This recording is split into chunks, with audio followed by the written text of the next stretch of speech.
Emma Bowers, and I am the digital media coordinator here at the district. And we're coming to you live to talk to our maintenance manager, Lloyd Carnegie, who's here to discuss all things chip seal, what it is, and why we do it.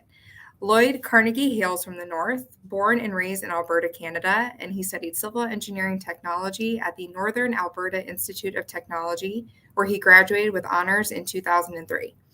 Lloyd served the people of Edmonton at the City of Edmonton's maintenance department for over a decade, starting out as an engineering technologist and ending his tenure as the district supervisor. From there, Lloyd joined Parkland County as their maintenance manager, which prepared him for a position at the Ada County Highway District, where he made the move to the United States a couple of years later. Lloyd has served as the maintenance manager at ACHD since 2018. Let's welcome Lloyd. How's it going, Lloyd? Going excellent. How about you, Emma?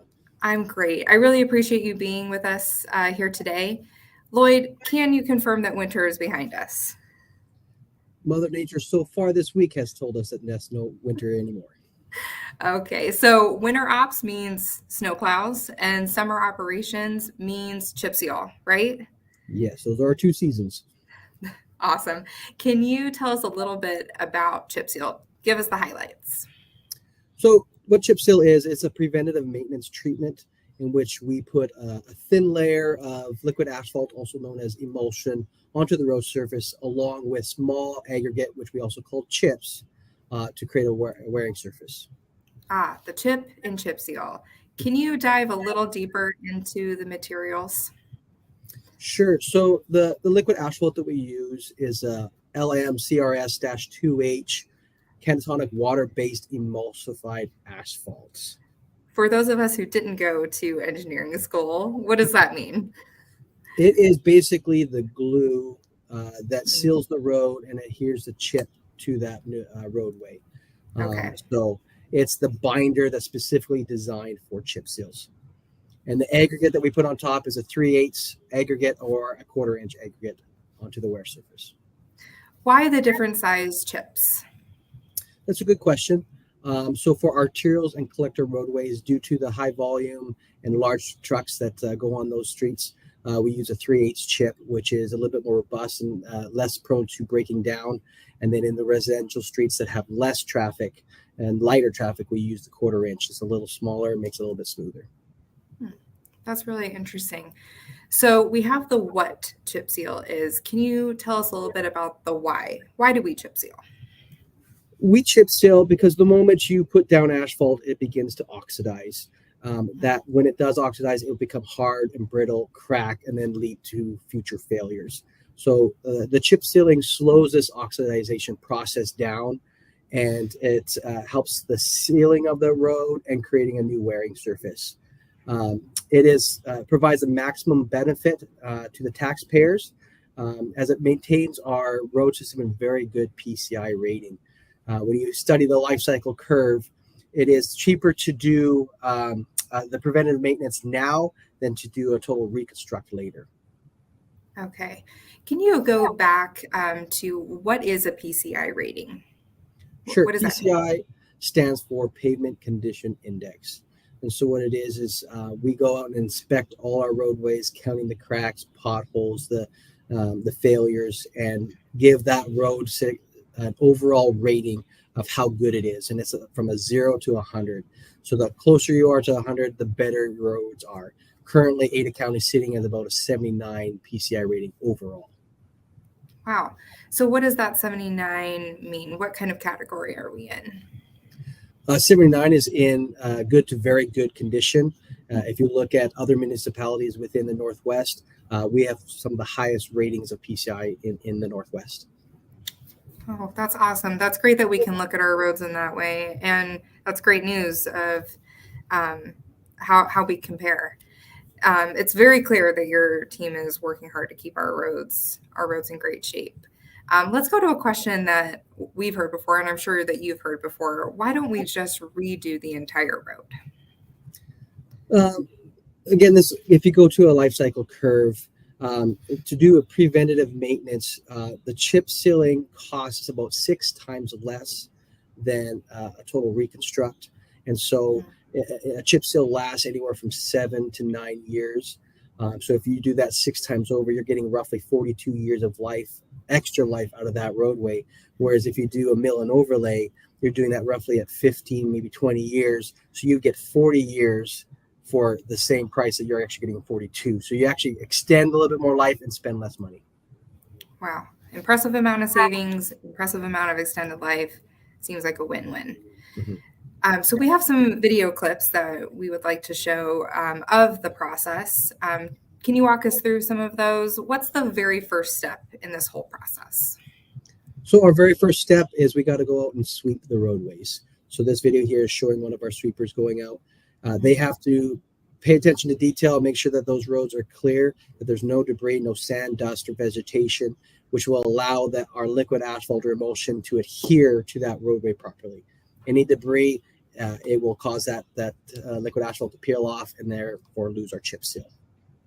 Okay, and that's some good art on that sweeper. I really like the adding that color. So after the sweeping comes the liquid asphalt, right? Yes. So after they're done sweeping, we have our oil distributor that will come out and lay out our liquid asphalt onto the roadway, which is shown here. Again, depending on the type of roadway is how much emulsion will get laid.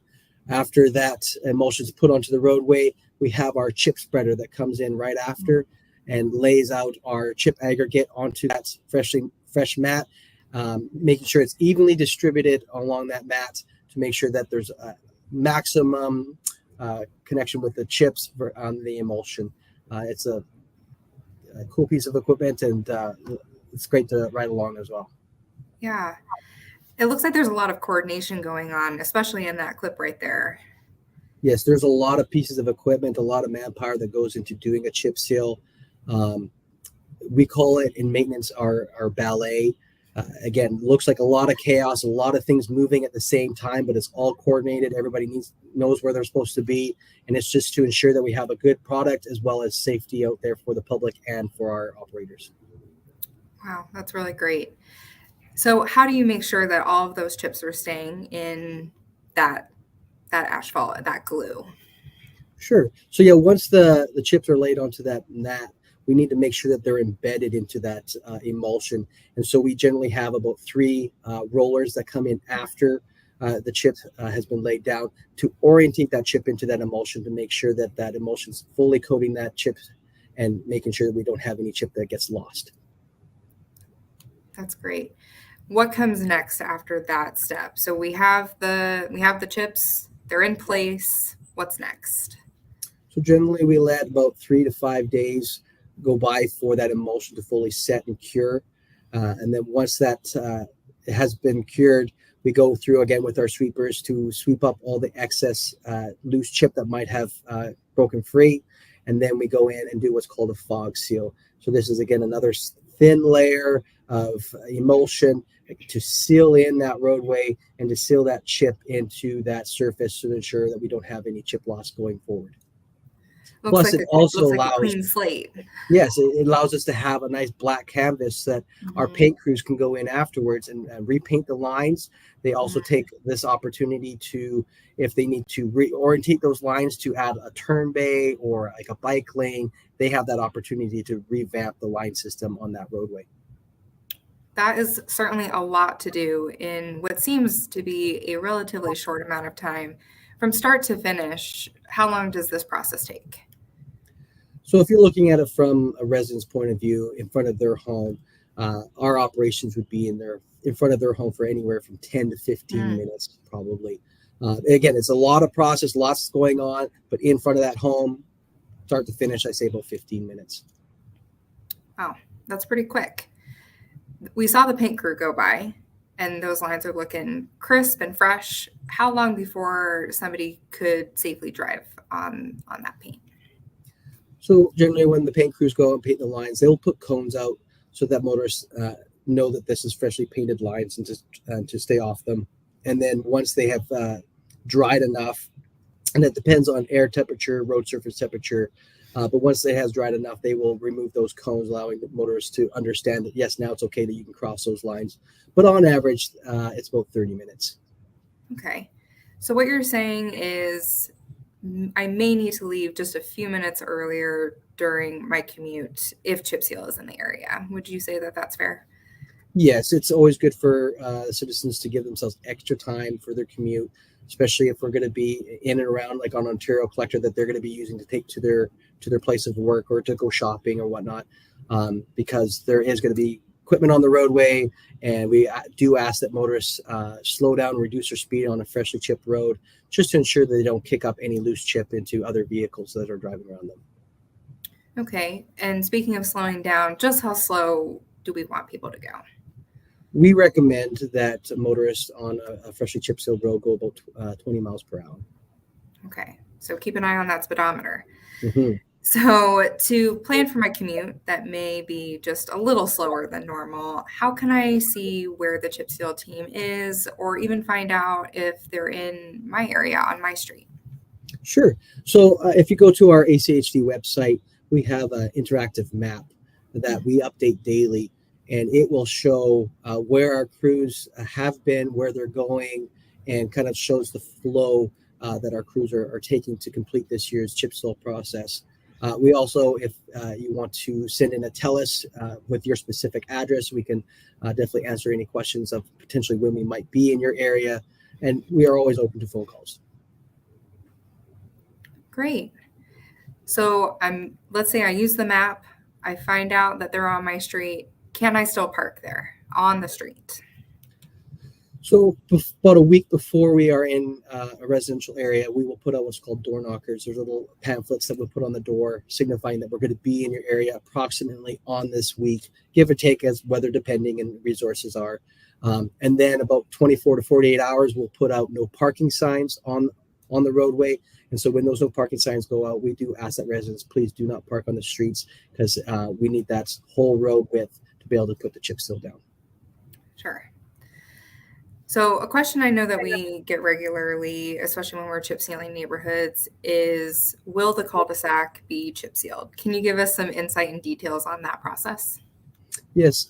Unfortunately, with cul-de-sacs, due to the large equipment that we have and how the chip seal process goes, we are unable to chip seal effectively cul-de-sacs. We tend to tear up the mat and kind of tear up that chip off of it, so it's not really effective, and it wouldn't benefit the cul-de-sacs. So what we have done, we have a different program, a slurry seal program, in which our pavement management group, the following year, they'll go out and then inspect all the cul-de-sacs and that we had just sealed around, and determine which ones would benefit from doing a slurry seal treatment onto it versus perhaps a rebuild or what might not be needed to be done. And they will schedule that for the following year for that slurry seal program to be put into place. Can a resident request a slurry seal, or have your team come out and look at their cul-de-sac if they feel like maybe some maintenance is needed? But by all means, residents can send in a TELUS or give us a call, and we'd be more happy to go inspect that cul-de-sac and kind of give them an indication of what maintenance may be scheduled for that cul-de-sac. Okay. So overall, chip seal seems like a very big process. How often do you chip seal in an area? So our strategy that we have put together here at Ada County Highway District, we have a 7-zone strategy. Preventative maintenance zones is what we call them. And when we're in each zone, we will chip or crack seal every single crack in that zone, and then chip seal every arterial and collector roadway and 50% of the residential roadways. So that equates to every arterial and collector roadway will be chip sealed once every 7 years, and our residential streets will be chip sealed once every 14 years. Wow, great. So when is chip seal over the season? It's all weather dependent, but our hopes is to be done by the end of August this year. Okay, and then right after that, back into winter ops? Oh, I hope not. I hope we have a little bit more season that we can do some other projects that we really have lined up. Yeah. Well, what else about chip seal do you want residents to know? What else would be helpful? We always like to make sure that residents, again, give themselves plenty of time to commute, be cautious and aware and safe around our operations. We try our best to keep with our flaggers the safety of our operators and the traveling public, but it also relies on those motorists that are out there to be safe and be courteous to other motorists that are around them. Great advice. I know that this is a huge program and you're right in the thick of things. I appreciate you being here. We're just going to look and see if any questions or comments came in that we need to address from residents. And I'm not seeing any questions today, but we are always open to questions. You can drop them in the comments. You can submit them on TELUS. You can give us a call. We're always happy to get you answers as quickly as we can. So please reach out if you have questions. And I appreciate you, Lloyd, for being here again today. And have a great day. Thank you. I was glad to be here. Good. Thank you.